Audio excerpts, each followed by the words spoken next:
Bom, Peter, a gente ouve muito falar sobre CVC e M&A, né? São duas formas de investimento em equity, né? E há bastante conversa sobre a convergência entre esses dois métodos de investimento, né? Mas a gente sabe também que existe uma linha tênue entre o CVC e o M&A, né? Que a gente tem que tomar cuidado. Na sua visão, quais são as principais diferenças entre o CVC e o M&A? Muito bom. O CVC e M&A tem muitas semelhanças, né? E daqui a pouco a gente fala sobre as diferenças. Eu costumo usar como analogia, né? Você tem o jogo de handball e o jogo de basquetebol. A quadra é parecida, o tamanho é o mesmo, a quantidade de jogadores é quase a mesma, tem bola, mas a dinâmica, o jogo é completamente diferente, né? Então, para entender as diferenças, a gente precisa entender por que muita gente acha parecido, né? E quais são as semelhanças, tá? As semelhanças é que ambos compram participação. O CVC é minoritário, compra 15% a 30% no máximo numa rodada. Na verdade, de 10% a 25% no máximo. Essa é como média de mercado. Já o M&A, ele compra 100%, compra controle. E o próprio nome já diz, né? Merge and Acquisitions. Então você faz a aquisição de 100% para fazer o merge, que é a fusão. Então o objetivo do jogo é completamente diferente. Um é minoritário, o outro você vai incorporar a empresa, fazer o merge, né, fazer a fusão. Então você compra 100% do equity para fazer a fusão. No outro é minoritário. E daí vai nascer as diferenças. Tá? Porque o processo de investimento até no começo é um pouco parecido. Você faz análise de investimento, faz negociação, põe um documento onde os termos negociados, né, estão ali materializados e assinados, que é o term sheet, né? Tem o preço, as condições. Então o processo de investimento no início é parecido, o processo de compra de participação é parecido, depois você tem due diligence, você faz um memorando de investimento para levar para tomar a decisão. Então o processo é um pouquinho parecido, assim como a bola, né, a quadra, tem as suas semelhanças, tá? Mas o jogo é completamente diferente. Então aí vamos às diferenças, né? Então você comprou 100% e vai incorporar. E isso dá a dinâmica do jogo, ou dos contratos, ou do processo, né? Você, no M&A, você está ali, você vai incorporar a empresa. Então a sua due diligence, por exemplo, é muito mais aprofundada. Você tem que levantar passivos, riscos, né? O teu contrato de investimento vai buscar mitigar riscos de incorporação. Então você vai estar preocupado ali que os founders, por exemplo, tenham um período de lock-up, né? Eles ficam presos ali, a operação, né? Eles ficam lá no mínimo 2 a 3 anos acompanhando a incorporação. Você não paga tudo upfront ou na frente, você paga faseado em função de milestones, né? De etapas, de resultados intermediários nesse período em que o empreendedor vai continuar ali acompanhando. Ele não vai vender e vai embora, né? Ele vai ficar lá 2, 3 anos cumprindo metas. Em função dessas metas, eles têm os earnouts, né? Tem ganhos adicionais, parte adicional do preço combinado e assim. Então, a lógica é faseada, né? Para você mitigar risco, mitigar liability, você viabilizar a tese de investimento ou de incorporação, no caso do M&A, que é captura de sinergia, redução de custo, alavancagem de mercado, canal de venda, o que seja. Isso tem que se materializar nesses 2, 3 anos de período de incorporação. Então, tudo é desenhado assim, né? Dos documentos de investimento à integração. Até um dos maiores desafios nesse jogo do M&A é integrar, né? Estatisticamente, há mais de 20 anos, vários estudos de mercado foram feitos e a média não mudou, né?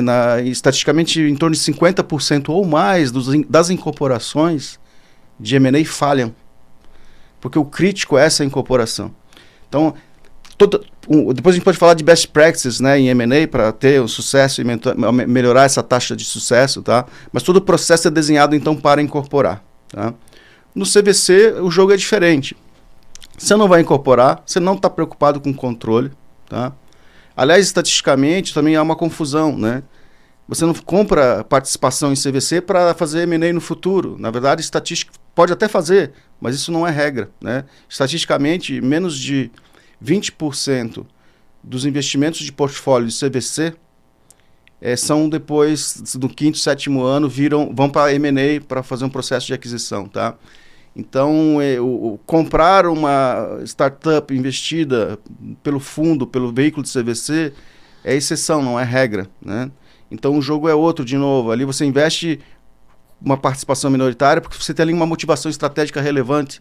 Você quer ter alguma relação cinética com essa startup, seja de testar novo produto, novo mercado, um novo modelo de negócio. Ali é um investimento de muito mais risco e incerteza do que M&A. M&A você está comprando porque você tem certeza que ali você está adquirindo mercado, produto, canal, base de clientes, carteira de clientes, o que seja, a redução de uma nova fábrica. Então é uma expansão, um crescimento, uma aquisição de competência que você vai incorporar, né? Aqui não, no CVC você tem certeza. Ali uma startup que está com um novo modelo de negócio, um novo serviço inovador, disruptivo, e você quer estar junto, quer acompanhar, quer apoiar, porque isso te dá ganhos estratégicos, né? Mas você não quer incorporar.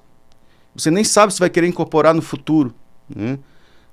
Mas vale a pena ter uma participação também, que se eu quiser incorporar no futuro, eu posso, porque eu já sou sócio minoritário ali. Mas lembra, isso é uma exceção. Então é um jogo mais de aposta em opções de oportunidades de negócios futuros, né? Mas que já tem uma motivação estratégica clara ali de sinergia, de ganho, de relação sendo minoritário. Então o jogo é outro, você investe, ali você está muitas vezes preocupado, inclusive, que essa startup se desenvolva, cresça, porque isso vai te fortalecer competitivamente como sócio, no ganho estratégico que você tem ali da relação, porque ela vai estar mais forte para te beneficiar mais retorno estratégico, e obviamente também você contribui para o desenvolvimento dela. Você está preocupado que ela tenha facilidade em novos rounds, série A, série B, né? Eu sempre comento, a startup vai bem, ela vai mal, precisa de dinheiro, vai bem, precisa mais ainda. Então, uma startup que está indo bem, ela precisa mais recursos, vai fazer a série B, série C, mais captação. Então, tu está preocupado, inclusive, em não criar amarras e travas que dificultem esse processo de desenvolvimento de captação dela, tá? Então o jogo é diferente, né? Ali a motivação essencial no início é um interesse estratégico que você vai ter nessa relação de investidor minoritário. E no final você vai vender ela. Se você quiser incorporar e comprar, aí você passa para M&A e vai jogar o jogo de M&A, né? Daqui no quinto, sétimo ano, com um processo parecido, mas diferenciado. Se não comprar, beleza, melhor ainda, você faz TIR, você vende, faz retorno do portfólio do fundo, o que realimenta recursos para fazer novos investimentos, né? Eu falo que CVC não tem muito o que pensar, porque o CVC bem feito com disciplina, você gera retorno financeiro, porque você vende bem, você paga toda a operação, ela é autofinanciada com esse retorno, e você tem recurso que retroalimenta a própria estratégia de CVC, tá? Se você quiser comprar por M&A, você faz uma compra muito mais segura, porque você já conhece aquela startup lá há 4, 5 anos, então de menos risco, né? Muitas vezes você então acaba comprando melhor e mais barato porque você já entrou lá no início, então você teve condições de preços melhores de entrada, então tem um ganho financeiro também na aquisição. Muitas vezes pode sinalizar a viabilidade de aquisição, né? Eu já vi que em casos que se a empresa fosse a mercado direto para a M&A e comprar aquela startup, ao invés de ter ela já no portfólio investido lá 4, 5 anos antes, pode significar, inclusive, não ter acesso, né? Muitas vezes, você, mesmo como comprador com dinheiro e querendo pagar alto, você pode não ter acesso, não conseguir comprar aquela startup que hoje, de repente, agora, 7 anos depois, virou algo fundamental e prioritário, porque o mercado mudou, agora eu preciso comprar ela, não tinha certeza lá no 7 anos atrás, mas hoje está claro que precisamos comprar, mas você não tem acesso. Você pode, inclusive, nem ter acesso, tá? Esse é o ponto-chave. Então é isso, são jogos bem diferentes, né? Mas com algumas similaridades, que a bola é o campo, como a gente comentou. Interessante, Peter. Acho que até complementando um pouco, né? Saiu um report recentemente dos investimentos que a Salesforce fez em aquisições de M&A, e eles apontaram exatamente isso que você comentou, né? Que o CVC, ele abriu a porta para que a Salesforce pudesse, em algum momento, fazer M&A. É baixo também o total de empresas que eles investem em M&A versus CVC, mas de todos os M&As que eles fizeram nos últimos anos, 75% começou dentro do Corporate Venture Capital. Então, complementa bem isso que você está falando. Peter, agora falando um pouco sobre as quadras, né, que você comentou aí de a quadra de basquete, a quadra de handball, né, tá ali na quadra, possuem os mesmos jogadores, também possui uma bola, né? O que você vê de risco e de benefício em, por exemplo, aproveitar o técnico de basquete para ser um técnico de handball? né? Aqui na nossa analogia, se eu pegar alguém de M&A e ele começar a fazer atividades de CVC, como é que você vê essa relação aí? Então, como são... Aí a gente tem que se inspirar no esporte, né? Você tem os especialistas por esporte, né? Você vê os atletas do atletismo, né? Você tem o corredor ali, ele é especializado, né? 100, 200 metros no máximo, ele não corre uma maratona. A especialidade para correr uma maratona é completamente diferente de quem corre 100, 200 metros, tá? Então, assim, existem profissionais raríssimos. Eu não conheço um que corra maratona e faça na história 100, 200 metros. Isso não existe, tá? Então, são expertises, know-how, competências muito diferentes. Deixa eu fazer uma analogia aqui, um caso real bacana, tá? Porque vai ficar claro que, às vezes, esse profissional de M&A não consegue nem conversar com uma startup que está buscando investimento de VC ou CVC, ou seja, uma venda de participação para alavancar recursos para essa startup, crescer e se desenvolver no estágio atual para um novo estágio de crescimento, tá?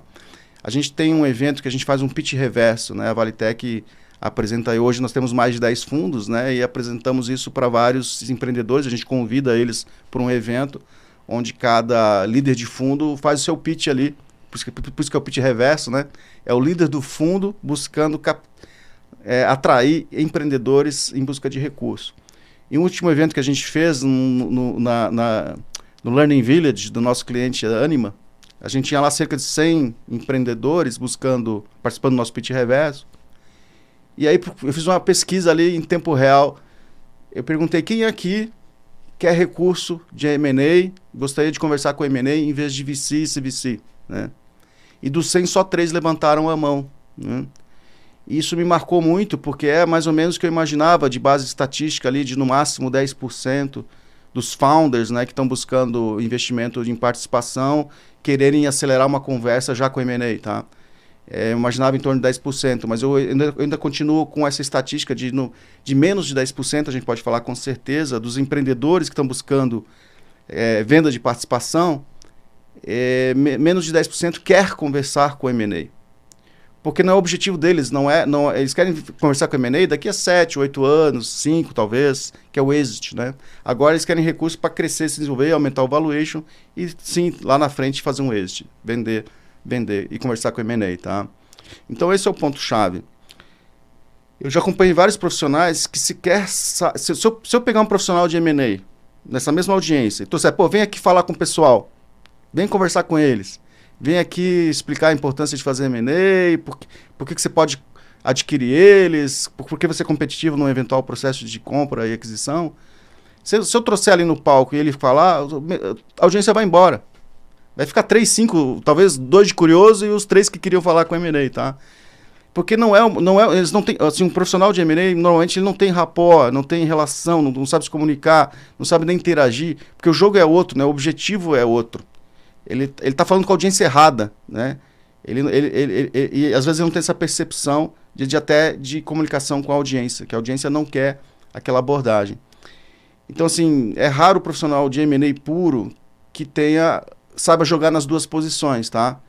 Eu já vi em M&A, tá? Não como 100 metros, 200 metros e maratona, que é mais difícil, mas eu já vi bons profissionais que sabem jogar nas duas posições, tanto o M&A quanto o CVC. Mas ele tem que chavear, né? Que a conversa é outro. Ele tem que entender, tem que ter empatia na comunicação, criar o rapport, né? O relacionamento de comunicação, que o empreendedor ali, ele não está querendo vender, ele está querendo se capitalizar para levar a empresa para um outro estágio. Então, assim, são cabeças diferentes, abordagens diferentes, né, de relacionamento, de comunicação. Se um profissional de M&A, de repente, está no desafio, porque a corporação pediu ou quer, tem que executar um investimento em participação, que é de CVC, ou seja, ele tem que fazer CVC, mas ele é profissional de M&A. Então, se ele não tem esse mindset, como eu falei, de jogar nas duas posições, o ideal é ele buscar algum apoio de amigo, de consultor, de advisor, para fazer essa relação, para ter esse rapport ali, essa comunicação adequada e a abordagem correta com a startup. Caso contrário, ele vai perder, vai afugentar o passarinho, né? Vai afugentar a startup, ele não vai dar sequência à conversa e vai buscar outro investidor, né? Porque ele tem essa opção, né? Quem está nesse estágio de captar tem vários investidores que compram participação. Então, rapidamente ele fecha a comunicação, o empreendedor, e vai buscar outro, né? O que não pode acontecer. Então, o ideal é assim, é humildade, né? Inteligência do profissional de M&A. Se ele precisa fazer essa operação, melhor ele se apoiar, né? Se apoiar de alguma forma para ter eficácia na interação. Legal, Peter. Obrigado aí pela explicação. Acho que foi conteúdo muito rico aí para todo mundo. Obrigado.